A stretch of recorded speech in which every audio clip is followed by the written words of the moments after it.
Hello friends, आपका स्वागत है हमारे चैनल ग्लांस अकेडमी पर। फ्रेंड्स, आज हम करेंगे घटना चक्र में प्राचीन भारत। प्राचीन भारत में हम पढ़ रहे हैं प्राचीन स्थापत्य, जिसमें हमने कुछ एमसीक्यूज कर लिए हैं। नेक्स्ट एमसीक्यूज हम करेंगे 51 से। आइए स्टार्ट करते हैं।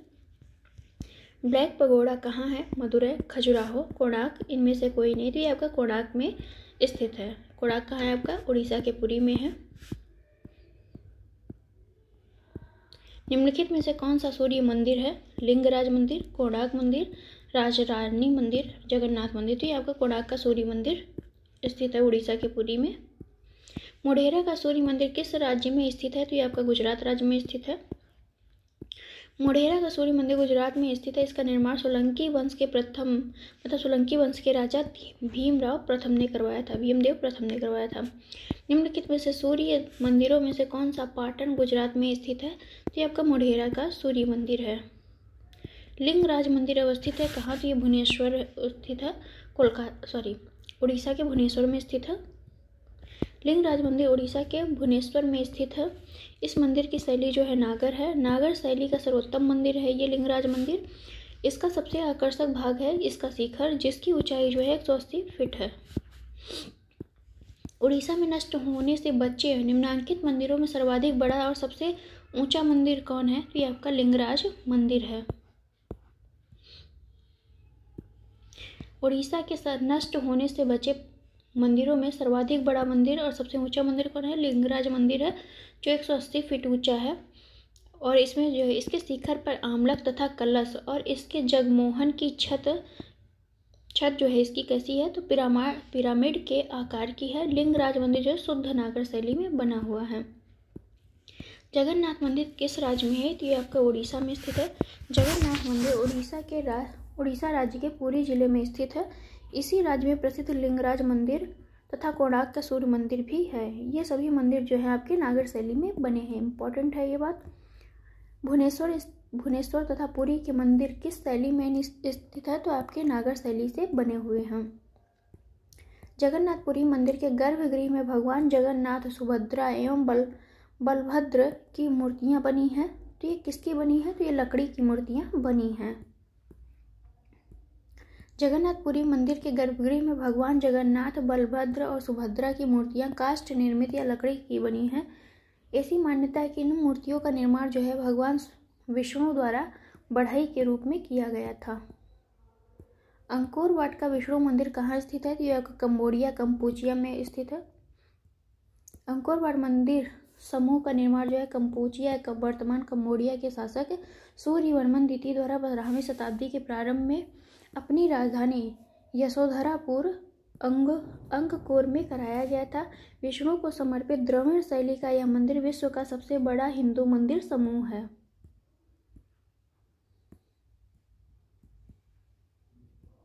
अंकोर वाट मंदिर समूह किस देश में स्थित है? तो ये आपका कंबोडिया में स्थित है। कौन से बृहत मंदिर के प्रारंभिक कल्पना तथा निर्माण सूर्यवर्मन द्वितीय के राज्यकाल में है? तो ये आपका अंकोर वाट का मंदिर है, जो कंबोडिया में स्थित है।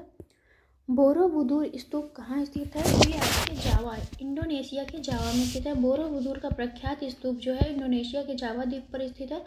यह यूनेस्को द्वारा मान्यता प्राप्त एक विश्व विरासत स्थल है। द्रविड़ शैलियों के मंदिर में गोपुरम से तात्पर्य है। गोपुरम से क्या तात्पर्य है? ये जो होता है तोरण के ऊपर बने अलंकृत एवं बहुमंजिला भवन होते हैं।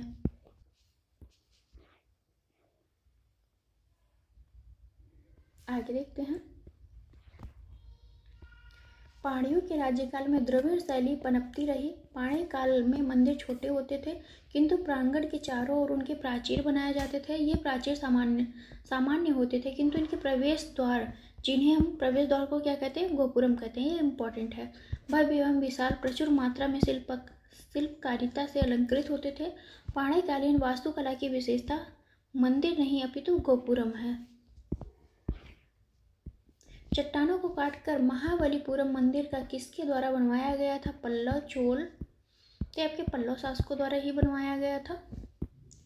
पल्लव काल की राजसिंह शैली, जिसे हम नरसिंह वर्मन द्वितीय कहते हैं, जिनका प्रारंभ नरसिंह वर्मन द्वितीय राज सिंह ने किया था, कि 3 मंदिर महाबलीपुरम से प्राप्त होते हैं।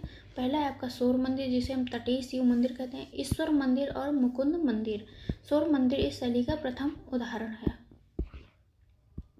महाबलीपुरम में रथ मंदिर का निर्माण कराया गया था, किसके द्वारा? पल्लवों के द्वारा कराया गया था। महाबलीपुरम में रथ मंदिरों का निर्माण जो है पल्लव शासकों द्वारा कराया गया था। यह मंदिर जो रथ मंदिर बने हैं ये कास्म पत्थर से निर्मित है। इसमें टोटल 7 रथ हैं, जिसमें सबसे बड़ा आपका धर्मराज का रथ है और सबसे छोटा आपका द्रौपदी का रथ है। महाबलीपुरम का सप्त रथ मंदिर बनवाया गया था, किसके द्वारा? नरसिंहवर्मन द्वारा बनवाया गया था। पल्लव शासक नरसिंहवर्मन प्रथम, जिसका कार्यकाल 630 से 68 के समय में मामल्य शैली का विकास हुआ। इसके अंतर्गत 2 प्रकार के स्मारक बने, पहला मंडप और दूसरा एकाश्म मंदिर, जिन्हें रथ कहा गया।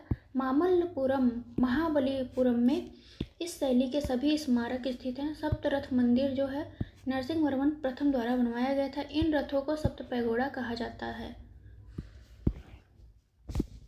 महाबलीपुरम के रथ मंदिरों का निर्माण किसने करवाया था? तो ये आपका नरसिंहवर्मन प्रथम ने करवाया था। मामल्लपुरम में रथ स्मारकों के निर्माण के लिए निम्नलिखित में से कौन सा उत्तरदायी है?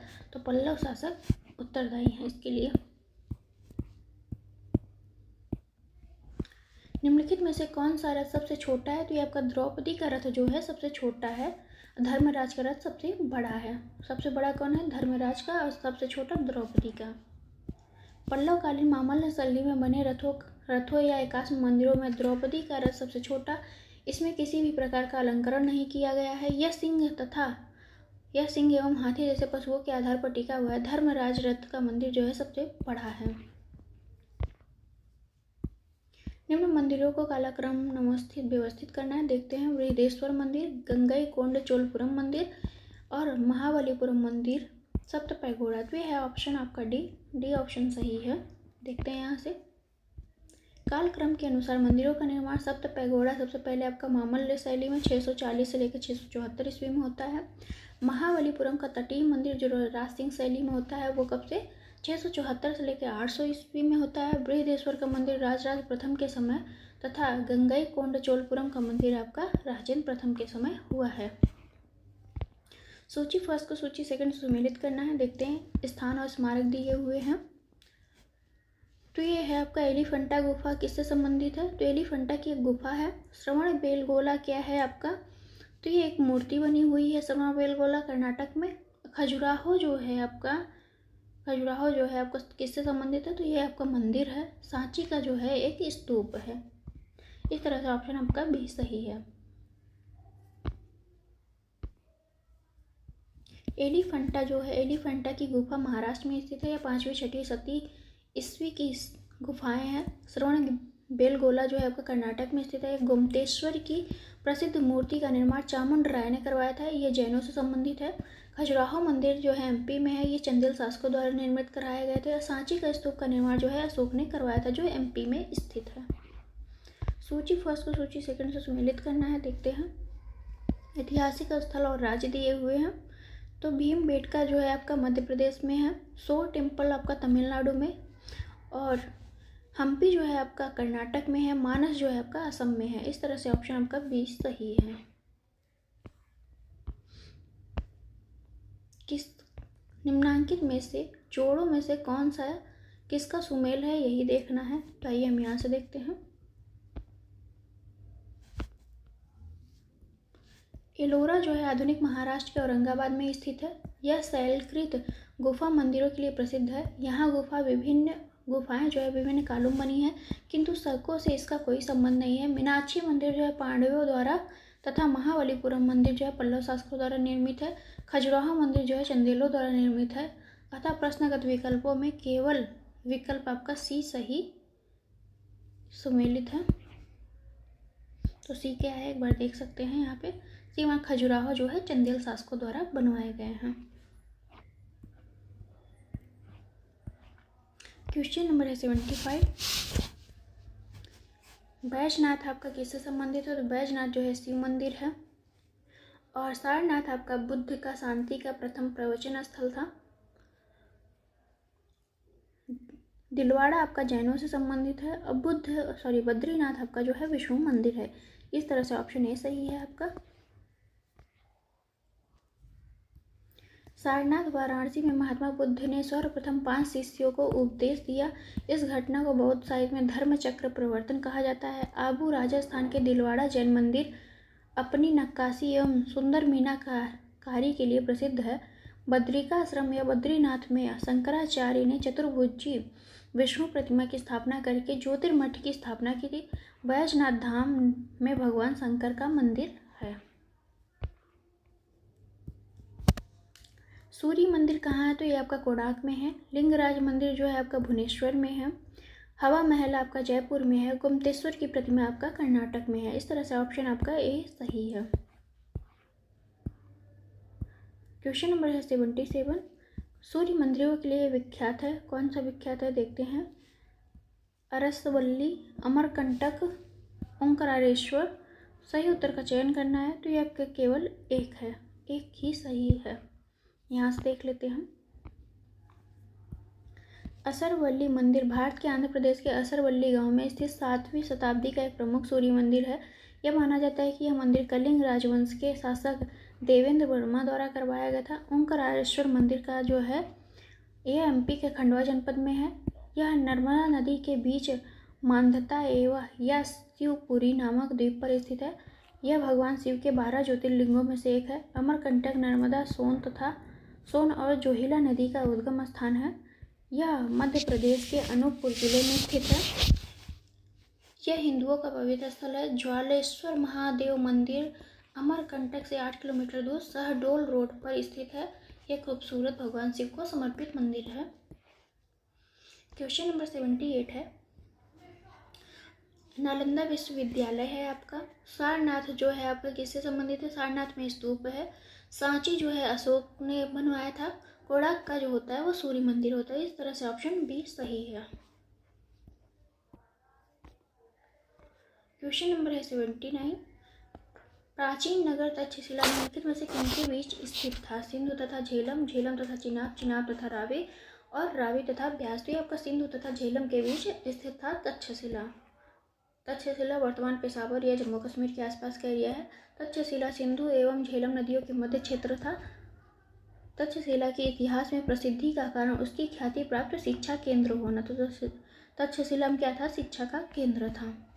सोनगिरी जहाँ 103 जैन मंदिर बने हुए हैं किनके सन्निकट स्थित है? तो आपका दतिया जिला एमपी में स्थित है। सोनगिरी का ऐतिहासिक दिगंबर जैन तीर्थ स्थल स्थित है। ये आपका एमपी में स्थित है। दिगंबर किसे कहते थे? जो नग्न रहते थे प्लस भद्रबाहु के शिष्य थे। ये सब मतलब भद्रबाहु से संबंधित है।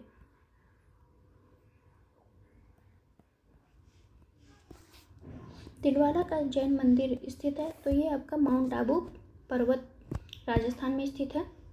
जिसे किसने निर्माण करवाया था? तो चालुक्य शासक या सोलंकी शासक भीमदेव प्रथम ने करवाया था। उसके मंत्री जो सामंत थे विमल शाह द्वारा करवाया गया था।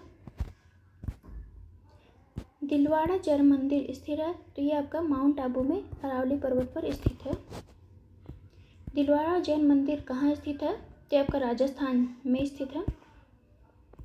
प्रसिद्ध विरूपाक्ष मंदिर कहाँ अवस्थित है? तो ये आपका हम्पी में है, जो कर्नाटक में है। हम्पी विरूपाक्ष मंदिर कर्नाटक राज्य के हम्पी में स्थित है। यह मंदिर भगवान शिव को समर्पित है, जो यहाँ विरूपाक्ष के नाम से जाने जाते थे। नागर, द्रविड़ और वेसर हैं, क्या है? तो ये भारतीय मंदिर वास्तु की 3 मुख्य शैलियाँ हैं। नागर, द्रविड़, वेसर भारतीय मंदिर वास्तु की 3 मुख्य शैलियाँ हैं। नागर शैली समस्त उत्तरी भारत में प्रचलित है। उड़ीसा के मंदिर शुद्ध रूप से इसी शैली में है, मतलब नागर शैली में है।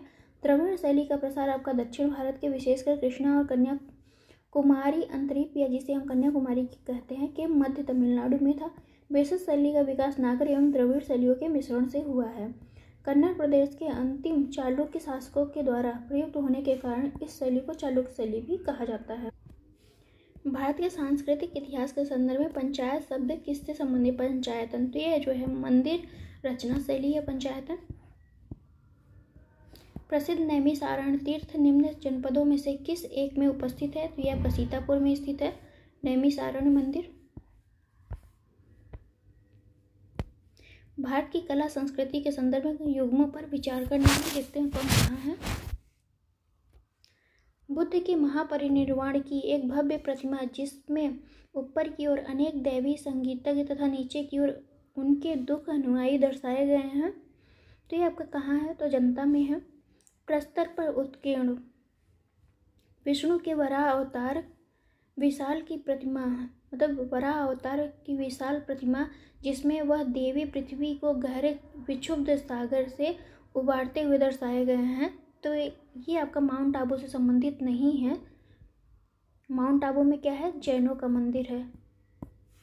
विशाल गोलास्मों पर उत्कीर्ण अर्जुन की तपस्या और गंगा का अवतरण कहाँ दर्शाया गया, तो ये आपके मामल्लपुरम में दर्शाया गया, जो वर्तमान तमिलनाडु में है। इस तरह से ऑप्शन आपका सी सही है। अजंता की गुफा संख्या 26 में बुद्ध के महापरिनिर्वाण की भव्य प्रतिमा स्थित है, जिसमें नीचे की ओर उनके दुखी अनुयायी तथा ऊपर की ओर स्वर्ग में दैवी आकृतियां प्रसन्न मुद्रा में दिखाई गई हैं। मध्य प्रदेश में स्थित उदयगिरी की गुफाओं में ऐसी प्रतिमाएं स्थापित है, जिसमें वराह अवतार को भूदेवी को गहरे विक्षुब्ध सागर से उबारते हुए दर्शाया गया है। विशाल गोलास्मा पर उत्कीर्ण अर्जुन की तपस्या गंगा अवतरण को प्रदर्शित करते हुए मामल्लपुरम में स्थित है। भारत के कला और पुरातात्विक इतिहास के संदर्भ में निम्नलिखित में से किस एक का सबसे पहले निर्माण किया गया था? भुवनेश्वर स्थित लिंगराज मंदिर, धौली स्थित शैलकृत हाथी, महाबलीपुरम स्थित शैलकृत स्मारक, उदयगिरी स्थित वराह मूर्ति। तो ये आपका है ऑप्शन बी, धौली स्थित शैलकृत हाथी जो है आपका अशोक काल से संबंधित है।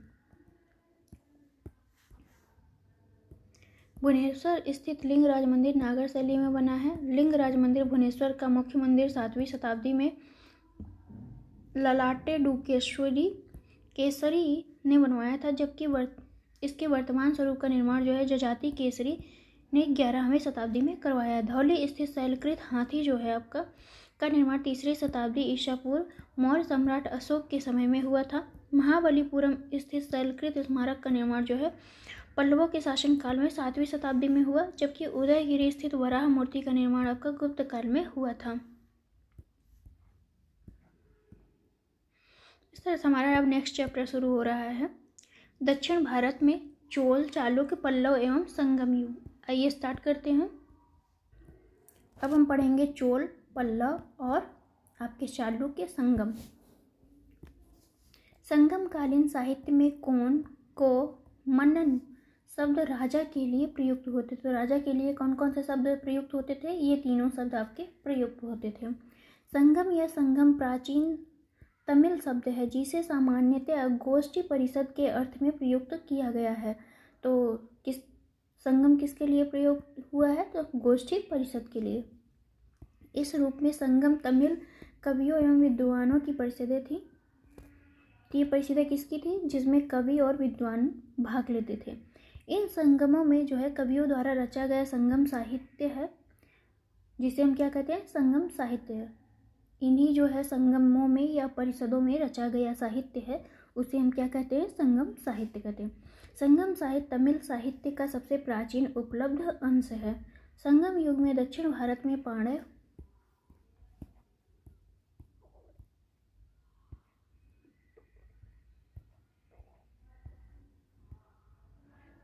यहाँ कंप्लीट नहीं किया और स्टेटमेंट पांड्य राजाओं के संरक्षण में 3 संगम आयोजित हुए हैं। तो पांड्य राजाओं ने 3 संगम आयोजित करवाए हैं, उन्हीं के संरक्षण में ये आयोजित किए गए हैं। प्रथम संगम है आपका, द्वितीय संगम, तृतीय संगम। प्रथम संगम का स्थान अध्यक्षता किसने की है, तो ये आपके मदुरई में किया गया था। स्थान क्या था, मदुरई में प्रथम संगम हुआ था। मदुरई कहाँ है, तमिलनाडु में है। और अध्यक्षता किसने की थी, तो अगस्त ऋषि ने अध्यक्षता की थी। द्वितीय संगम का स्थान आपका कपाटपुरम जो अलैवाई है, ये भी आपका तमिलनाडु में ही है। अध्यक्षता जो की थी अगस्त ऋषि तथा तोल्कापियर ने की थी। तृतीय संगम का जो अध्यक्षता किया था वो नक्कीरर ने किया था। स्थान जो है मदुरई है।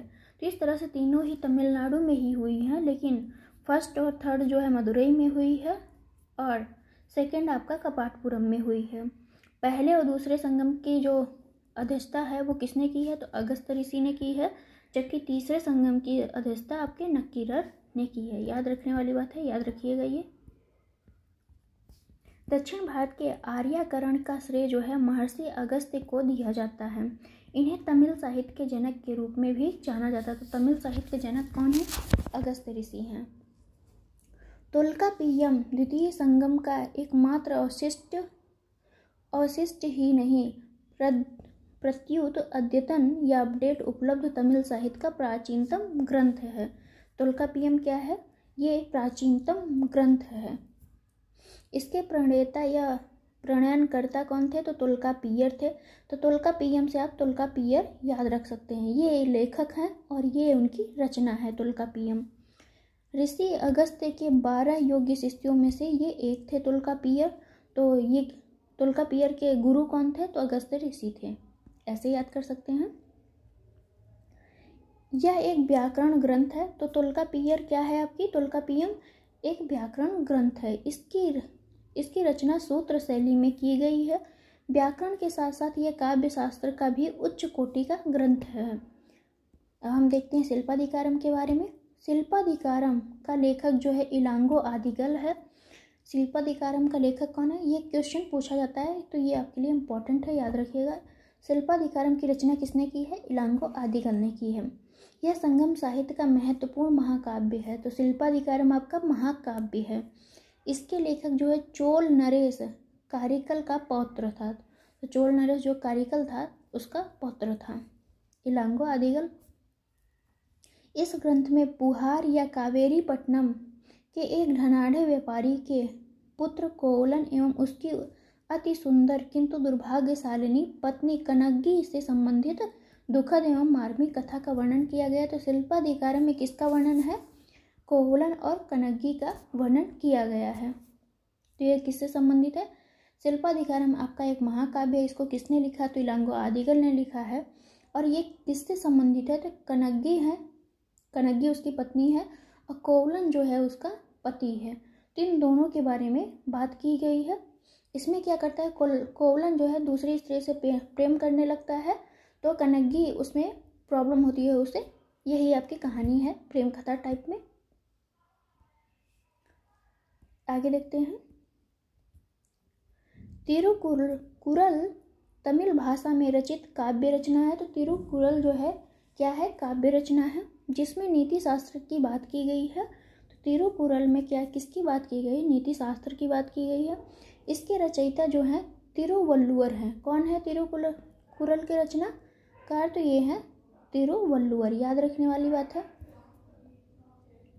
ये इम्पॉर्टेंट है। इसके रचयिता आपके तिरुवल्लुवर हैं तिरुकुरल के। तोल्काप्पियम तमिल भाषा के व्याकरण की पुस्तक है। कुरल जो है तमिल साहित्य का बाइबल तथा लघु वेद माना जाता है। कुरल क्या माना जाता है, बाइबल तथा लघु वेद माना जाता है तमिल साहित्य का। इसे मुक्पाल भी कहा जाता है। क्या कहा जाता है, मुक्पाल भी कहा जाता है। इसकी रचना सुप्रसिद्ध कवि तिरुवल्लुवर ने की थी। तो तिरुकुरल की और तिरुकुरल की दोनों की रचना किसने की थी, तिरुवल्लुवर ने की थी। अनुश्रुतियों के अनुसार तिरुवल्लुवर ब्रह्मा के अवतार थे। कौन थे तिरुवल्लुवर, तो ब्रह्मा के अवतार थे। पल्लव शासक सिंह विष्णु जो 575 से 600 ईस्वी तक इसका काल था। पल्लव शासक सिंह विष्णु ने अवनी सिंह की उपाधि धारण की थी। किसकी उपाधि धारण की थी, अवनी सिंह। कसाकुडी दान पत्र से ज्ञात होता है कि सिंह विष्णु ने चोल, पांड्य, सिंघल तथा कलम्र राजाओं को पराजित किया था। नरसिंह वर्मन प्रथम जो 630 से 668 तक था ने मामल्य की उपाधि, महामामल्य की उपाधि धारण की थी। तो नरसिंह वर्मन ने किसकी उपाधि धारण की थी, महामल्य की उपाधि धारण की थी।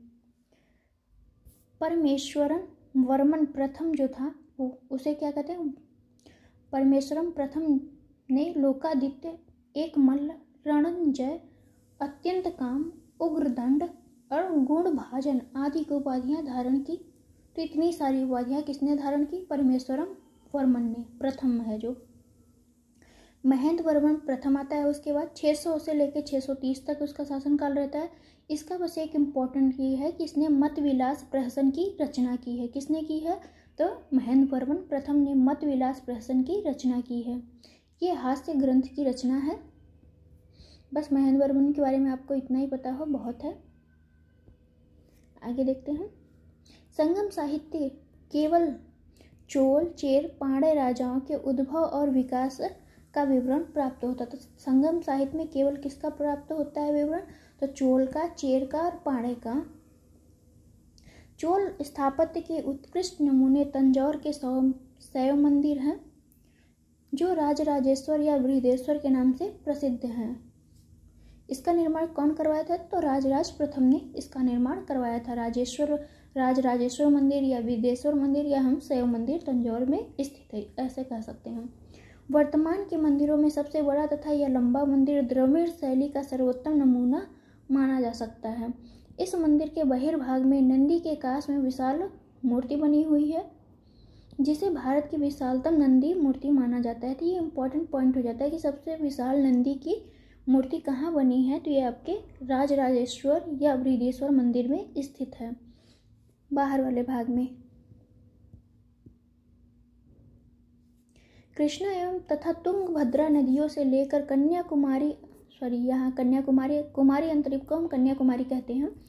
तो कृष्णा तथा तुंगभद्रा नदियों से लेकर कन्याकुमारी तक विस्तृत भूभाग प्राचीन काल में तमिल प्रदेश का निर्माण करता था। मतलब ये सारी चीज़ें तो तमिल का क्षेत्र था, यहाँ तक विद्यमान था। इसमें कोरोमंडल तट तथा दक्कन के कुछ भाग थे, जो कौन कौन थे? उरैयूर, कावेरीपट्टनम, तंजावुर आदि जो है चोलों के अधिकार में थे। परांतक प्रथम के अंतिम दिनों में राष्ट्रकूट शासक तृतीय जो था कृष्ण तृतीय ने पश्चिमी गंगों या बुतुंग द्वितीय की सहायता से तकोल्लम के युद्ध में चोलों को परास्त किया और तंजौर पर अधिकार कर लिया। कृष्ण तृतीय ने इस उपलक्ष्य में तंजयु कोंड की उपाधि धारण की थी।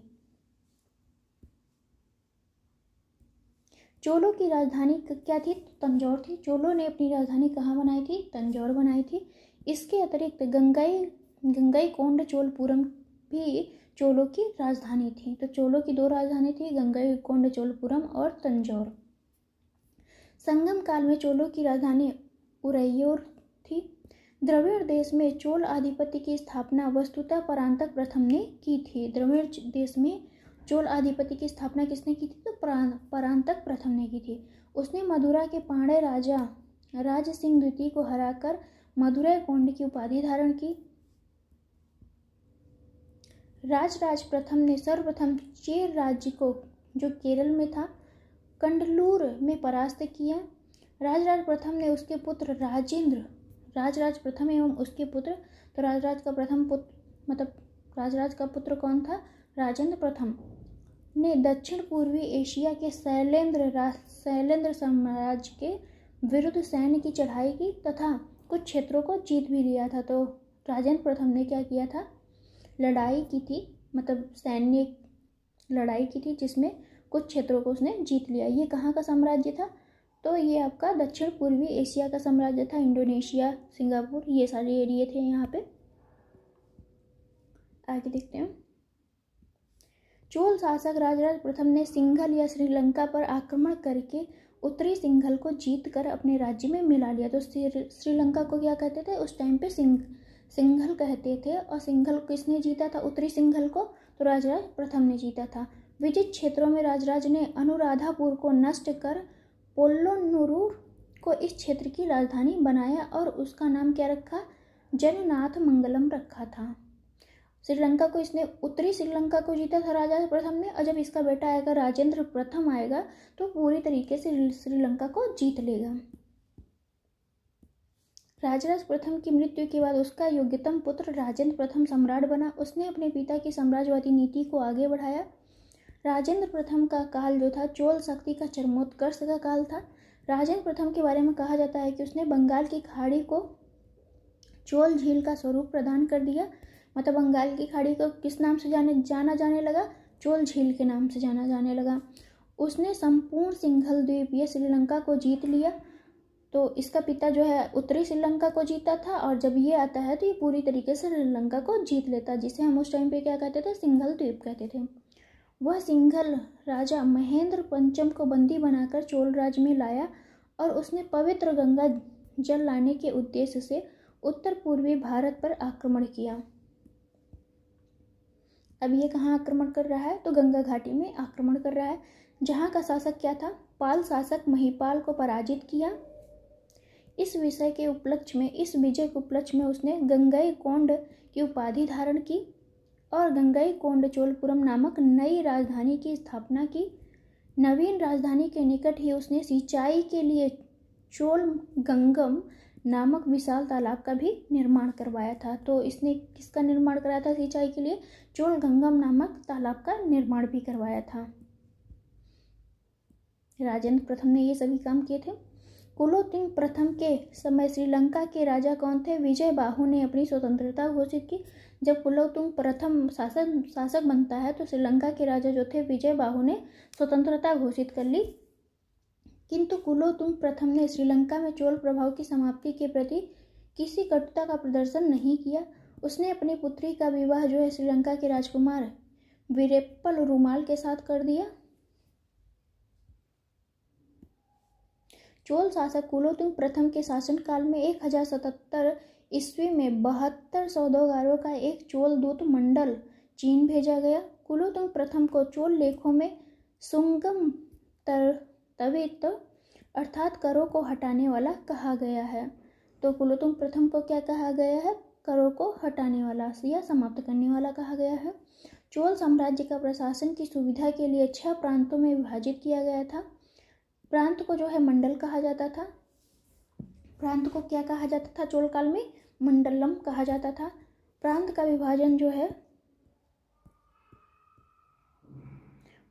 विभाजन कोट्टम अथवा वलनाडु में किया गया था।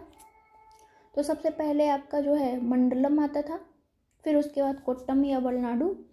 तो इसको हम अभी देखते हैं पूरी तरीके से। यह कमिश्नरियों की तरह था। प्रत्येक कोट्टम में कई नाडु होते थे। तो कोट्टम किस में बटे हुए थे? नाडु में या वलनाडु? वलनाडु में क्या बटा हुआ था? नाडु बटा हुआ था, जिसे हम कोट्टम भी कहते हैं। जिले को नाडु कहा जाता था। नाडु की सभा को नाट्टर कहा जाता था। ग्राम संघ को कुर्रम कहा जाता था। तो ग्राम को क्या कहा जाता था? कुर्रम कहा जाता था। व्यापारिक नगरों में नगरम नामक व्यापारियों की सभा होती थी। प्रशासन की सबसे छोटी इकाई ग्राम सभा होती थी। प्रशासन की सबसे छोटी इकाई क्या होती थी? तो ग्राम सभा होती थी। चोलों के अधीन ग्राम प्रशासन में जो है ग्राम सभा की कार्यकारिणी समितियों की कार्यप्रणाली का विस्तृत विवरण हम कहाँ से मिल सकते हैं? हमें तो उत्तर मेरूर से प्राप्त हुआ है। चोलकालीन गांवों की गतिविधियों की देखरेख एक कार्यकारिणी समिति करती थी, जिसे क्या कहा जाता था? वारियम कहा जाता था। तो जो ग्रामीण चीज़ों की समिति थी उसे हम क्या कहते थे? वारियम कहते थे।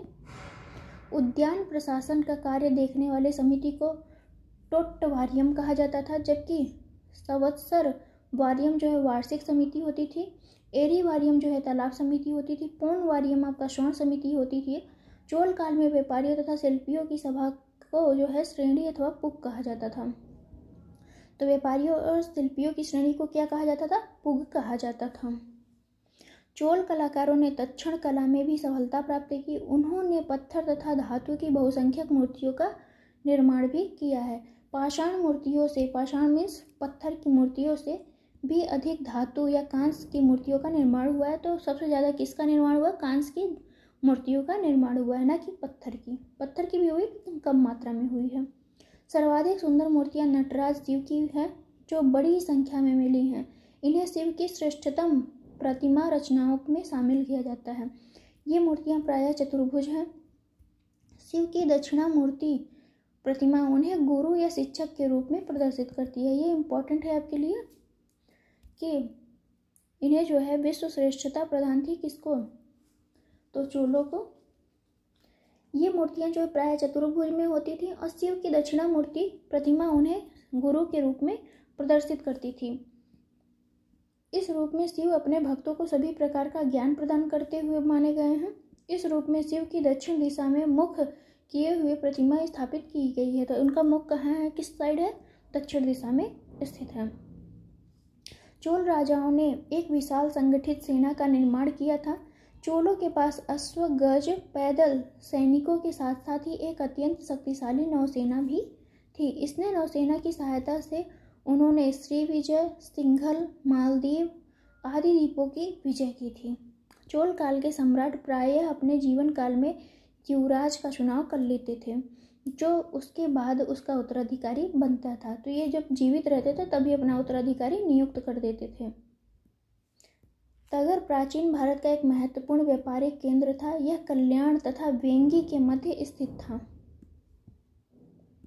बीजापुर कर्नाटक के बीजापुर कहाँ है तो कर्नाटक में बीजापुर जिले के वातापी नामक प्राचीन नगर, आधुनिक नाम इसका क्या नाम है आधुनिक बादामी, छठी सातवीं शताब्दी ईस्वी में यह चालुक्यों की राजधानी थी। तो चालुक्यों की राजधानी क्या थी? वातापी थी।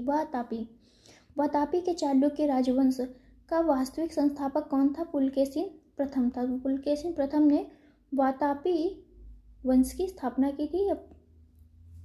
यह चालुक्यों की राजधानी क्या थी? आपकी वातापी थी। पुलकेशिन द्वितीय जो है चालुक्य वंश के शासकों में सर्वाधिक योग्य एवं शक्तिशाली था। उसने 610 ईस्वी से 642 ईस्वी तक शासन किया था। तो सबसे शक्तिशाली कौन था? आपका पुलकेशिन द्वितीय था, जिसका जो है हर्ष से युद्ध हुआ था। तो हर्ष पराजित हुआ था, हर्षवर्धन।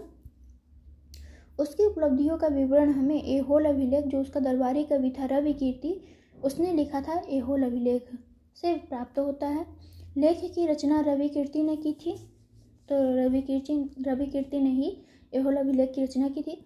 चालुक्यों के शासनकाल में प्रायः महिलाओं को उच्च पदों पर नियुक्त किया जाता था।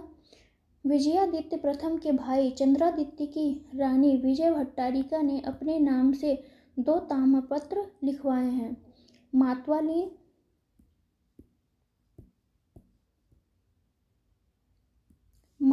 नामक चीनी यात्री ने चालुक्यों के शासनकाल में चीन एवं भारत के संबंधों का विवरण दिया है।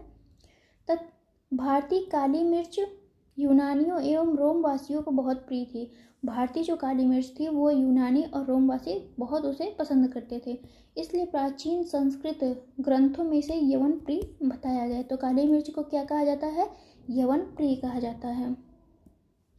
अरिकमेडु जो है पूर्वी तट पर पौंडीचेरी से 3 किलोमीटर दक्षिण में उष्णकटिबंधीय कोरोमंडल तट पर स्थित है। तो अरिकमेडु कहाँ स्थित था? आपका पुदुचेरी में स्थित था। पेरीप्लस में इसे जो है पोडेकू कहा गया है। तो अरिकमेडु को क्या कहा गया है? पोडेकू कहा गया। पोडेकू याद रखिएगा, ये पूछा गया क्वेश्चन है प्रीवियस ईयर में। आप चाहे तो उठा के एक बार देख लीजिए। यहाँ ईसा की प्रारंभिक शताब्दियों में रोमन बस्ती की अवस्थिति मानी जाती है।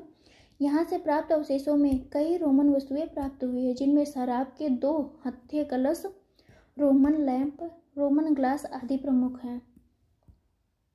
तो अरिकमेडु बंदरगाह को क्या कहते थे? पोडुकू कहते थे उस टाइम पे। एम्फोरा जार एक लंबी एवं संकीर्ण गर्दन वाला दोनों तरफ हत्थेदार जार था। प्राचीन काल में इसका प्रयोग तेल या शराब को रखने के लिए किया जाता था। कंबन ने 12वीं शती ईस्वी में तमिल रामायण या रामावतारम की रचना तमिल भाषा में की है। तो तमिल भाषा में रामायण की रचना किसने की है? तो कंबन ने की है। कब की है? 12वीं शती में की है। दक्षिण भारत में नगरों में व्यापारियों के विभिन्न संगठन थे, जैसे मणिग्राम, वलंजियर आदि। इनका कार्य व्यापार व्यवसाय को प्रोत्साहन देना था। तमिलनाडु के तिरुचिरापल्ली में कावेरी नदी के तट पर अवस्थित उरैयूर संगमकालीन महत्वपूर्ण नगर था। तो उरैयूर क्या था? संगमकालीन महत्वपूर्ण नगर था। संगम युग में उरैयूर जो है सूती वस्त्रों का एक बहुत बड़ा केंद्र था। तो उरैयूर में क्या होता था? सूती वस्त्र का केंद्र था। इसका विवरण जो है पेरीप्लस ऑफ द एरिथ्रियन सी से मिलता है। ये इंपॉर्टेंट है कि इसका जो आपका सोर्स है क्या है? पेरीप्लस ऑफ द एरिथ्रियन सी है। ये एक रचना है अज्ञात लेखक की, जिसका लेखक हमें पता नहीं है। पाणे राज्य की जीवन रेखा वेंगी नदी थी। पाणे राज्यों की जीवन रेखा नदी कौन सी थी? वेंगी नदी थी। पाणे राज्य कावेरी के दक्षिण में स्थित थे। इसमें आधुनिक मदुरा तथा तिन्नेवेली के जिले और त्रावणकोर का कुछ भाग शामिल था।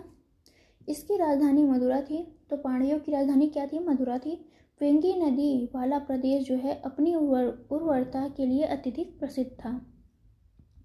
चेर राज्य पर विजय के उपलक्ष्य में पांड्य शासक जयंत वर्मन ने वान वन की उपाधि धारण की थी। तो जयंत वर्मन ने किसकी उपाधि धारण की थी? वान वन की। किसको पराजित किया था? चेर राज्य को पराजित किया था। पल्लवों के विरुद्ध सफलता के उपलक्ष्य में पांड्य शासक मारवर्मन जयसिंह प्रथम ने पल्लव भंजन की उपाधि धारण की थी। दक्षिण भारत के पांड्य वंश के राजा ने रोम राज्य में एक दूत 26 ईसा पूर्व में भेजा था। मीनाक्षी मंदिर का निर्माण पांड्यों ने कराया था। इंपॉर्टेंट है कि मीनाक्षी मंदिर का निर्माण किसने कराया था? तो पांड्यों ने कराया था अपनी राजधानी मदुरई में। कहाँ पे करवाया था? तो राजधानी इनकी जो थी मदुरई, वहीं पे करवाया था, मदुरा या मदुरई। एक अज्ञात ग्रीक नाविक द्वारा रचित प्रसिद्ध पुस्तक पेरिप्लस ऑफ द एरिथ्रियन सी में प्राचीन काल में विभिन्न बंदरगाहों की सूची मिलती है। इसमें नौरा, तोंडी, मुसरी, नेलीसंडा पश्चिमी तट के प्रमुख बंदरगाह हैं। तो ये पश्चिमी तट मतलब आपका ये मालाबार वाला तट है, जहाँ केरल, कर्नाटक ये वाला एरिया आता है। तो उसकी बात कर रहा है कि वहाँ पे इन सारे बंदरगाहों की जानकारी हमें किससे मिलती है? तो एरिथ्रियन सी से, पेरिप्लस ऑफ द एरिथ्रियन सी से जानकारी हमें मिलती है कि ये सारे बंदरगाह आपके पश्चिमी तट पर स्थित थे। नौरा याद रखिएगा, तुंडी, मुसरी और नेलीसंडा। कदम राजाओं की राजधानी वनवासी थी। तो कदम राजाओं की राजधानी कहाँ थी? वनवासी थी। इस राजवंश या कदम की स्थापना जो है किसने की थी? तो मयूर शर्मन ने की थी। कदम वंश की स्थापना किसने की? मयूर शर्मन ने की। कदम राज्य को पुलकेशिन द्वितीय ने अपने राज्य में मिला लिया था। तो पुलकेशिन द्वितीय ने जो है कदम राज्य को अपने राज्य में मिला लिया था। अब हमारा आगे MCQs, इसको हम करेंगे नेक्स्ट वीडियो में। Thank you for watching friends.